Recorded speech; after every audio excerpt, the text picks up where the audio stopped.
a mellow in him. He got me feeling like, ooh, I knew you when I met him.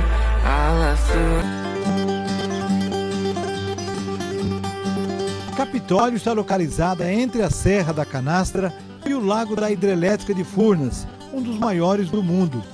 A cidade, de 9.000 habitantes, está ligada à história econômica e social do Brasil.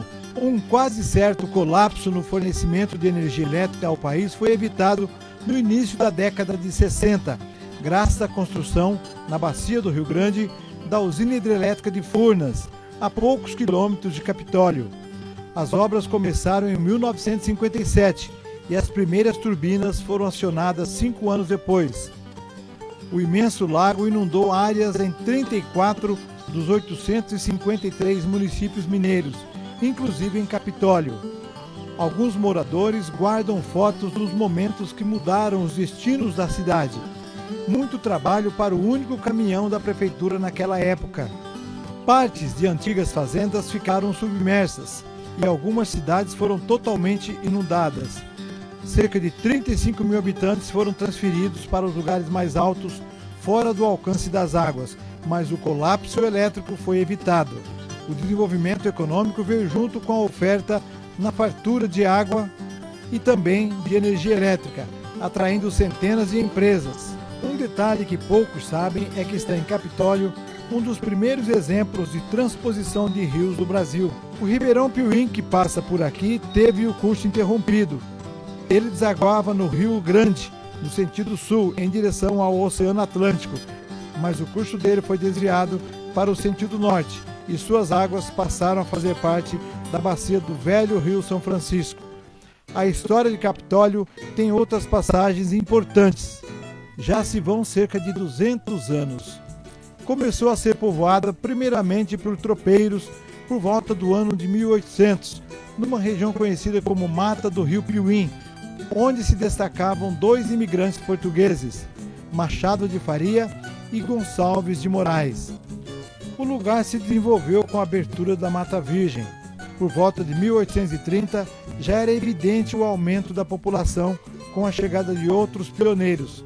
No lugar onde fica hoje o centro da cidade, quem comandava a comunidade eram 3 irmãos portugueses, Antônio Francisco, João Francisco e Manuel Francisco. E assim, o lugar passou a se chamar Arraial dos Franciscos. Antes, o lugarejo era conhecido como Casa de Pedra, por causa da cobertura das casas da época com um tipo de pedra que havia em abundância na região. Capitólio, durante um tempo, também se chamou Arraial dos Cabeças, por causa da liderança que exercia alguns fazendeiros.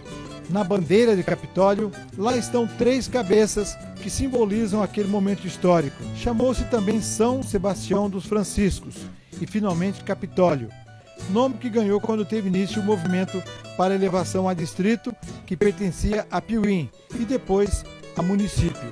Durante alguns anos, Capitólio foi território do vizinho município de Guapé. Na ata de emancipação arquivada na Câmara Municipal de Capitólio, o reconhecimento aos cidadãos que lutaram até o fim para que a cidade ganhasse a autonomia administrativa, que aconteceu em 27 de dezembro de 1948. Um dos orgulhos do povo de Capitólio é a majestosa Igreja Matriz de São Sebastião.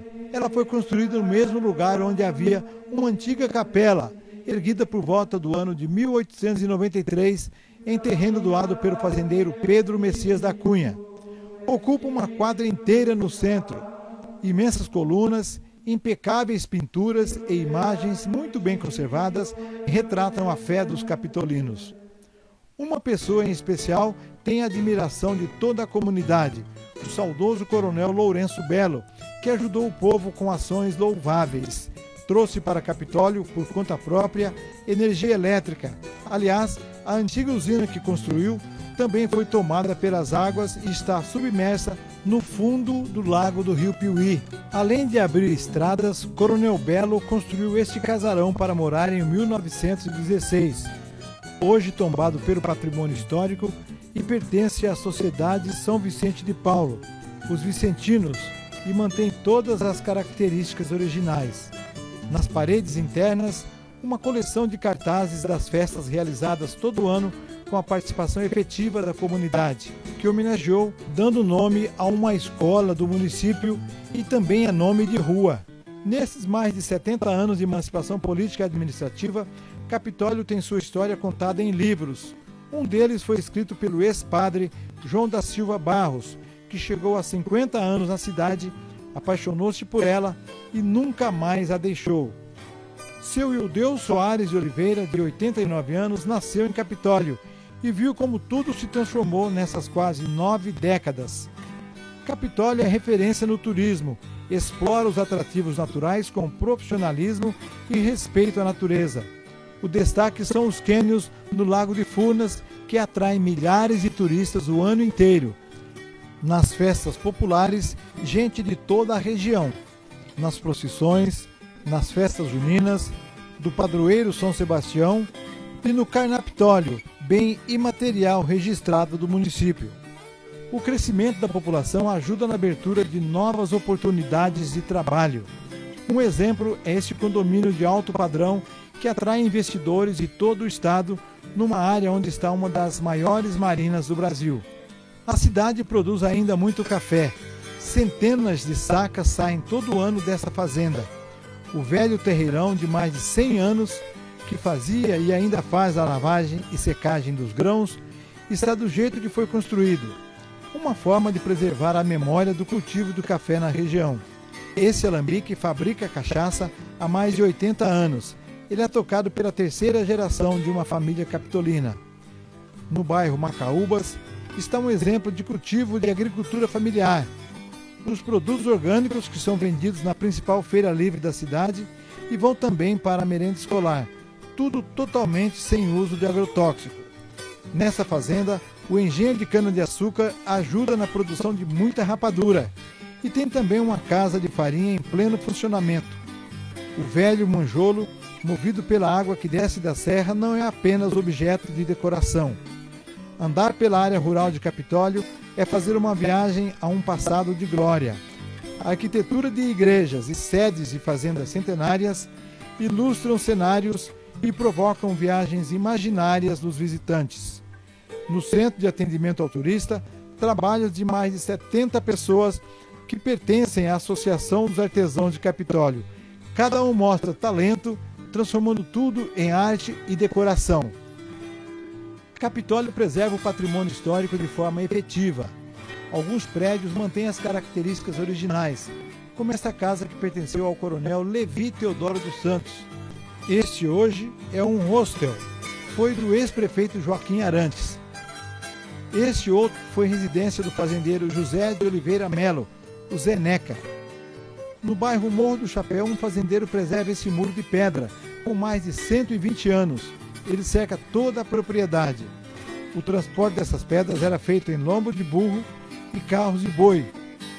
A cultura em Capitólio já se manifestava em 1929, quando surgiu a Companhia de Teatro de Menino Jesus. Na Casa da Cultura está um conjunto do tear, bem imóvel tombado. Acontecem várias atividades culturais e folclóricas, inclusive os ensaios da Orquestra de Violas do município.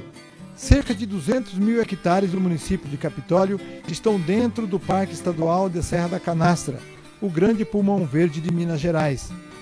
Faz divisa com Guapé, Pimenta, Piuí, São João Batista da Glória, São José da Barra e Vargem Bonita. Fica a 280 quilômetros de Belo Horizonte e a 400 de São Paulo. Venha conhecer Capitólio. Preservar nossa memória é um dever de todos. Só assim as futuras gerações haverão de conhecer o que centenas de anônimos cidadãos deixaram como legado, para a melhor compreensão do passado, com o olhar para o futuro.